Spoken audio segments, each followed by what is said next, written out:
Now अगली जो heading है वो है हंगर, हार्डशिप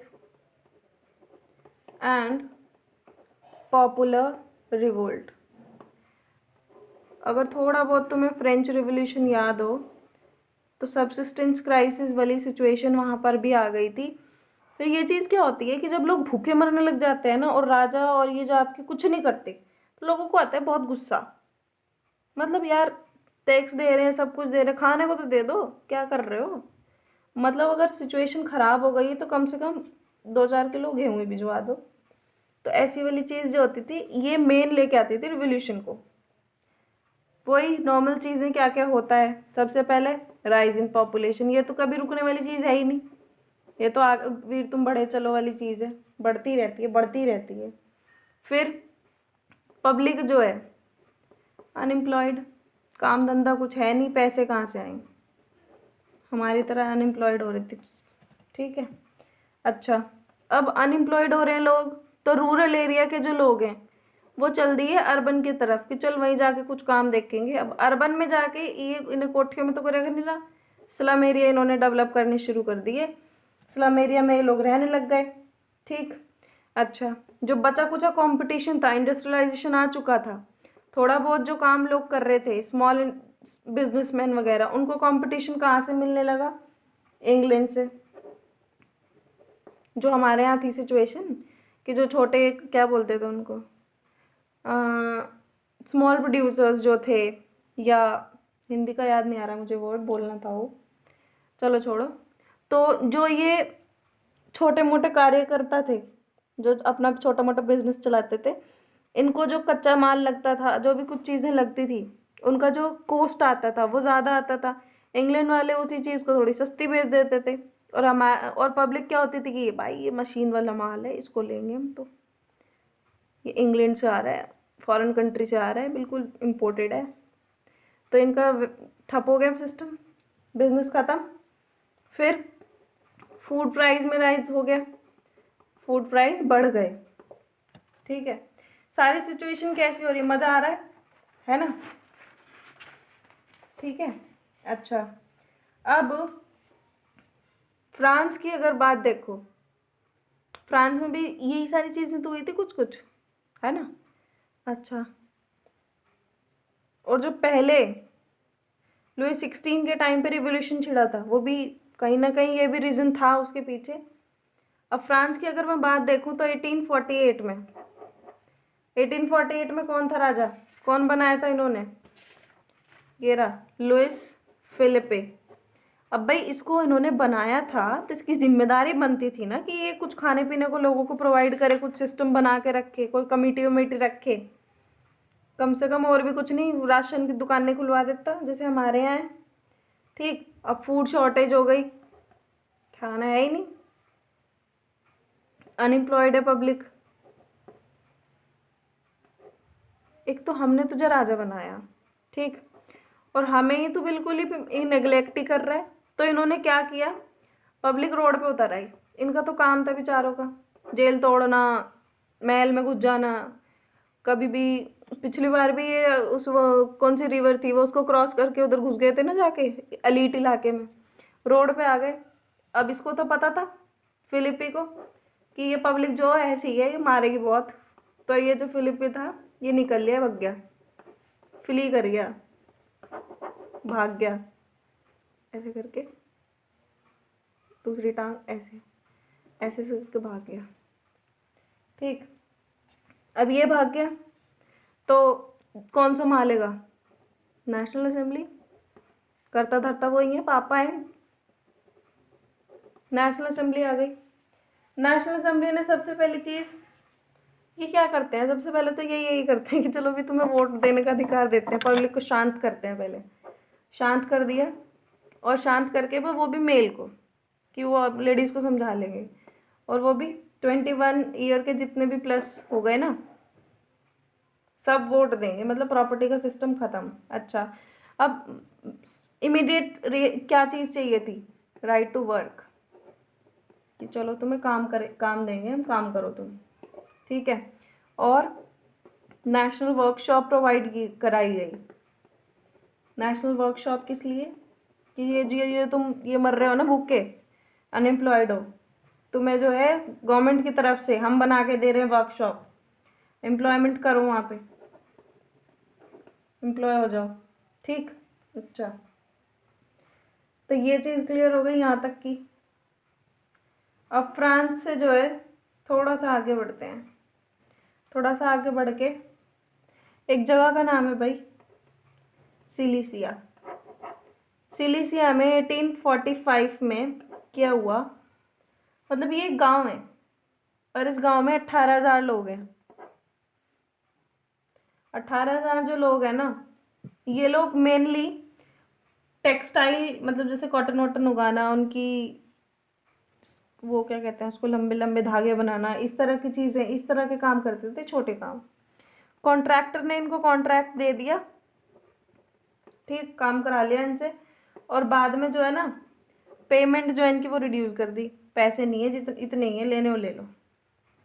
ठीक, अब मानेंगे थोड़ी, जब सब जगह रोड पे आ रहे हैं तो हम के पीछे रहते हैं। तो 4 जून 1845 समय 2 बज रहे थे दिन के, निकल लिए, घर के बाहर आ गए सारे वीवर्स, किधर चलने लग गए, बिल्डिंग की तरफ। कॉन्ट्रैक्टर, बिल्डिंग, ये बन गई बिल्डिंग,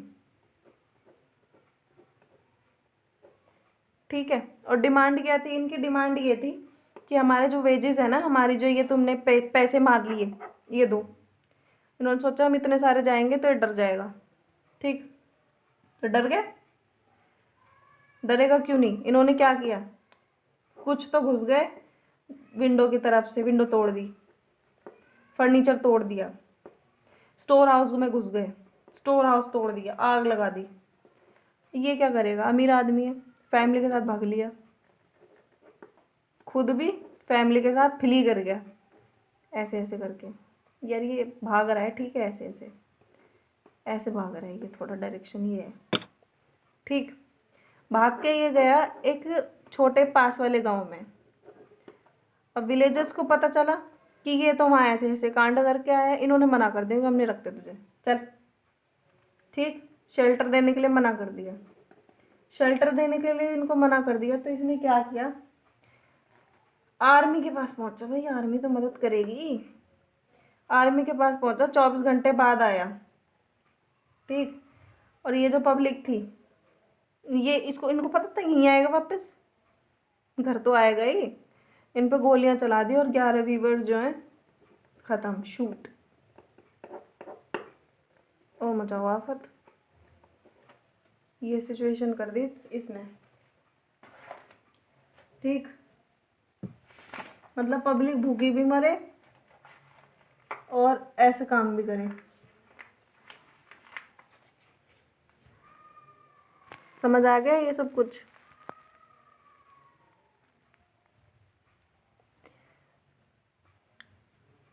तो दिस वे पेज नंबर 16 तक आपका ये हो गया। देखो,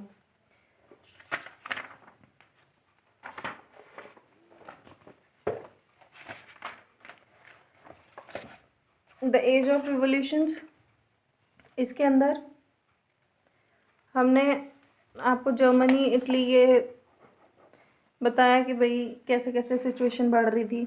व्हेन फ्रांस स्नेज, तो क्या होता है, ठीक। फिर जुलाई 1830 में क्या रिवोल्यूशन हुआ, उसके बाद ग्रीक वॉर ऑफ इंडिपेंडेंस, ठीक। फिर रोमांटिक इमेजिनेशन, रोमांटिक्स कौन थे, नेशनल फीलिंग को कैसे इन्होंने डेवलप किया। फिर ये यहाँ पर है आपके जोहान, फोक डांस वगैरह की जो बात हुई थी। यहाँ जो है पोलैंड की बात हो रही है। फिर लैंग्वेज की बात हो रही है कि लैंग्वेज जो है उसने कैसे इंपॉर्टेंट रोल प्ले किया। उसके बाद यहाँ पब्लिक भूखी मर गई, रिवोल्ट जो शुरू हुए उसकी बात की गई है। फिर यहाँ नेशनल असेंबली, जो वो फिलिपिन भाग गया था, उसके बाद नेशनल असेंबली ने क्या किया। यहाँ फिर बात हो रही है इस गांव की।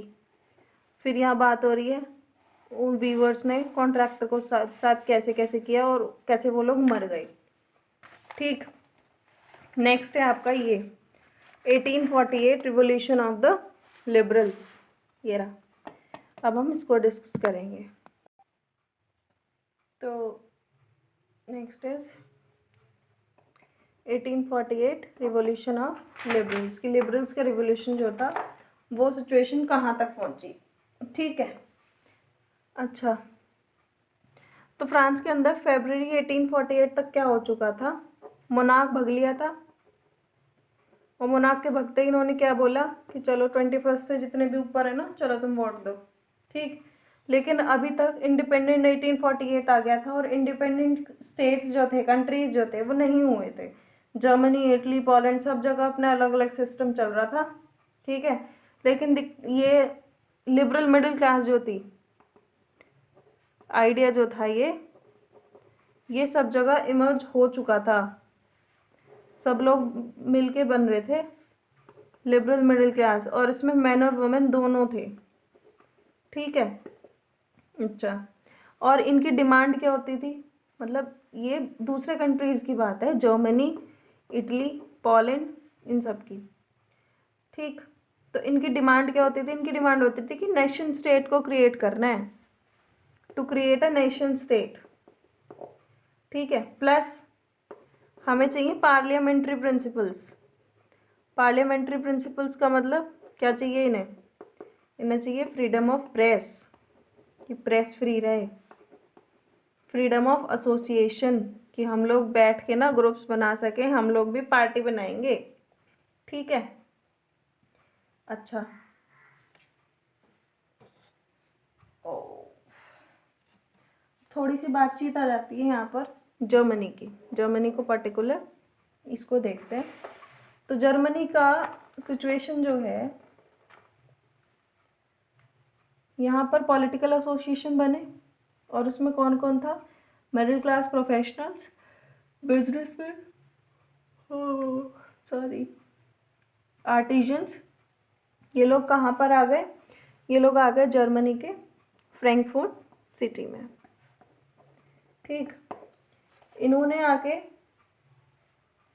किस लिए आए, ये इन्होंने बोला कि हम बनाएंगे एक all German national assembly.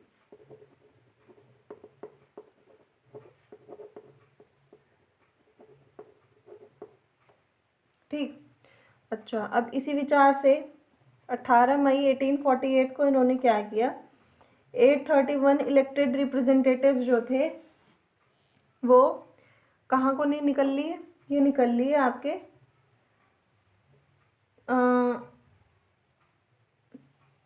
Frankfurt parliament में जाने के लिए।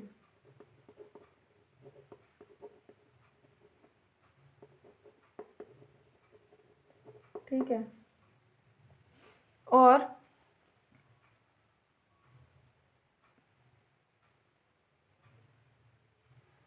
इन्होंने क्या किया, इन्होंने बोला कि देखो हमने ना एक कॉन्स्टिट्यूशन बनाया है, और इस कॉन्स्टिट्यूशन के लिए ना हमें एक राजा चाहिए, मोनार्क चाहिए, जो पार्लियामेंट के हिसाब से काम करे। ठीक है, इन्होंने ऐसा ऐसे सोच लिया, और इन्होंने सोचा कि यार चलो बताने की क्या ज़रूरत है, हम जैसे जिसे बोलेंगे वो राजा बन जाएगा, हमारी बात, तो राजा बनना कोई कैसे नेग्लेक्ट कर सकता है। तो इन्होंने जो है सबने मिलके फ्रेडरिच विलियम फोर, ये थे हमारे पर्शिया के किंग, इनको ये अच्छा लगा कि चलो इसको बनाते हैं। ठीक, इसको राजा बनाने के लिए बोला कि भाई चलो तुम राजा बन जाओ, बस ये होगा कि तुम्हें थोड़ा हमारे हिसाब से चलना पड़ेगा, हम पार्लियामेंट में हैं। ठीक, अच्छा, इनने कर दिया मना, मैं नहीं बनता राजा। क्या तरीका है ये, मतलब तुम मुझे कहोगे राजा बन जाओ, मैं बन जाऊँ राजा। तो अब इसके साथ इसने मना कर दिया, मोनार्क ने मना कर दिया, इसके साथ एरिस्टोक्रेट जो थोड़े अमीर रहीश वाले लोग थे वो भी अगेंस्ट हो गए। किसके, ये जो जितने भी मिडिल क्लास वाले ने मिलके ये जो असेंबली बनाई थी। ठीक, अच्छा, उसके बाद मिलिट्री भी तो इनके साथ है, मिलिट्री भी अगेंस्ट हो गई। ठीक, ओके, फिर क्या हुआ, आर्टिस्ट, ये जो पीजेंट्स और आर्टिस्ट थे, वर्कर्स जो थे, उन्होंने एक डिमांड रखी, मतलब होगी उनकी कोई डिमांड, किससे रखी कि ये जो तुम्हारी ये जो असेंबली है इनसे डिमांड रखी, इन्होंने वो डिमांड मानी नहीं। अब इन्होंने वो डिमांड नहीं मानी तो ये भी अगेंस्ट हो गए, तो कोई सपोर्ट ही नहीं रहा, तो क्या करेंगे ये लोग रह के, ख़त्म हो गई ये नेशनल असेंबली। तो आपको ये मिडिल क्लास वाले लोगों ने ही बनाई थी, बहुत स्ट्रॉन्ग नेशनल असेंबली बनाई कि भाई कॉन्स्टिट्यूशन वगैरह सब बन गया, लेकिन फिर राजा ने मना कर दिया। तो इसका मतलब क्या है कि अगर पब्लिक साथ दे तभी ये जो लिबरल और ये मिडिल क्लास वाले जितने भी काम कर रहे हैं तभी वो सक्सेसफुल हो पाएंगे। ठीक है। अच्छा, अब ये जो लिबरल्स ने जितने भी रिवोल्यूशन कराए, जितना भी मैंने तुम्हें अब तक बताया है, उस सब में लिबरल से तो लग रहे हैं ये सारे, कभी कहीं कुछ करने कभी कहीं कुछ करने, है ना। अब इन्होंने जो है, इनकी वजह से कंजर्वेटिव्स जो थे, कंजर्वेटिव्स कौन से लोग थे, जो राजा के साथ थे, एरिस्टोक्रेट्स और राजा, ये जो लोग थे जिनको ये पसंद नहीं थे, गंदे लोग, तो ये जो कंजर्वेटिव्स थे इन्होंने 1848 के जो रिवोल्यूशन हुए उनको सप्रेस कर दिया। सप्रेस तो करेंगे ही, क्यों अपने सर पे नाचने देंगे नहीं। ठीक। लेकिन मोनार्क को, ये राजा को ये समझ आ गया था कि अभी है ना रिवोल्यूशन का सिलसिला जो इनका शुरू हो गया, हर बात पे रोड पे निकल आते हैं जो, इसको देखना पड़ेगा। और ये कैसे एंड होगा कि ये जो तुम्हारे लिबरल नेशनलिस्ट है ना, ये जो आग लगाए फिरते हैं, कहीं कहीं कुछ भी कह देते हैं और इनकी वजह से पब्लिक पागल हो जाती है, इनको थोड़ा शांत करना पड़ेगा, इनको, इनका बीपी ठीक करो। तो इसके लिए इन्होंने क्या किया, इन्होंने बोला देखो भाई, बॉन्डेड लेबर जो है, स्लेवरी सिस्टम का जो था ये अबॉलिश कर दिया। कहाँ कहाँ हुआ ये अबॉलिश, हैब्सबर्ग और रशिया के, हम देखो धीरे धीरे कर रहे हैं, फिर आगे भी सब जगह करेंगे। और ये जो था हैब्सबर्ग, इसके बेचारे रूलर्स ने 1867 में थोड़ी और ऑटोनॉमी दे दी कि तुम जो ये पीजेंट्स वगैरह हो ना, जो तुम गरीब लोग हो, थोड़ा एक्स्ट्रा से काम कर लिया करो, कोई दिक्कत नहीं है। ठीक।